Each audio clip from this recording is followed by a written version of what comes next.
ఈరోజు period miss అయిందని నా దగ్గరికి ఒక పేషెంట్ వచ్చారు. సో, యూపీటీ చేపిచ్చాను. పాజిటివ్ వచ్చింది. She was very happy. So, next proceed అవ్వడానికి నేను బ్లడ్ టెస్ట్ అనేవి రాస్తున్నాను. అప్పుడు తను మేడం ఇన్ని బ్లడ్ టెస్ట్ అన్నీ ఇప్పుడే చేయించుకోవాలా? తర్వాత చేయించుకోకూడదా? అని అడిగారు.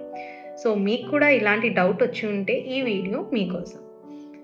ప్రెగ్నెన్సీ కన్ఫర్మ్ అయిన తర్వాత ఫస్ట్ విజిట్‌లోనే డాక్టర్స్ అందరూ బ్లడ్ టెస్ట్ అనేవి, యూరిన్ టెస్ట్ అనేది రాస్తారు.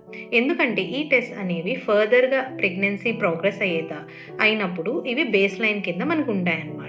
అండ్ ఆల్సో మదర్‌కి ఏమైనా కండిషన్స్ ఉంటే ఈ టెస్ట్ ద్వారా తెలుస్తాయి. తెలిసినాక మనం ఎర్లీగా ఆ కండిషన్స్‌ని కరెక్ట్ చేసుకుంటే ప్రెగ్నెన్సీ మీద అంత ఎఫెక్ట్ అనేవి రావన్నమాట. ఒకవేళ రక్తహీనత ఉంటే మంచిగా తినడం, టాబ్లెట్స్ వాడడం, షుగర్ ఉంటే అది కంట్రోల్‌లో ఉంచుకోవడం, బీపీ ఉంటే దాన్ని కంట్రోల్‌లో ఉంచుకోవడం, థైరాయిడ్ ఉంటే అది కంట్రోల్‌లో ఉంచుకోవడం. సో, మేడం ఏంటి ఈ టెస్ట్‌లు? ఎందుకు చేపిస్తారు? ఫస్ట్ అనేది హిమోగ్లోబిన్ అంటే రక్తం ఎంత ఉంది, బ్లడ్ గ్రూపింగ్ అండ్ టైపింగ్ ఇది చాలా ఇంపార్టెంట్. ఏమైనా బ్లడ్ ట్రాన్స్‌ఫ్యూషన్స్ అవసరమైనా లేదా మదర్‌కి ఓ నెగెటివ్ బ్లడ్ ఉన్నా దాని యొక్క సిగ్నిఫికెన్స్ వేరే ఉంటుంది. And thyroid test, sugar test and urine test ఇవన్నీ కంపల్సరీ చేయించుకోవాలి. అండ్ దాంతోపాటు most important screening for HIV, HBS, AG, syphilis అనేవి తప్పనిసరిగా ఫస్ట్ విజిట్‌లో అనేది చేయించుకోవాలి.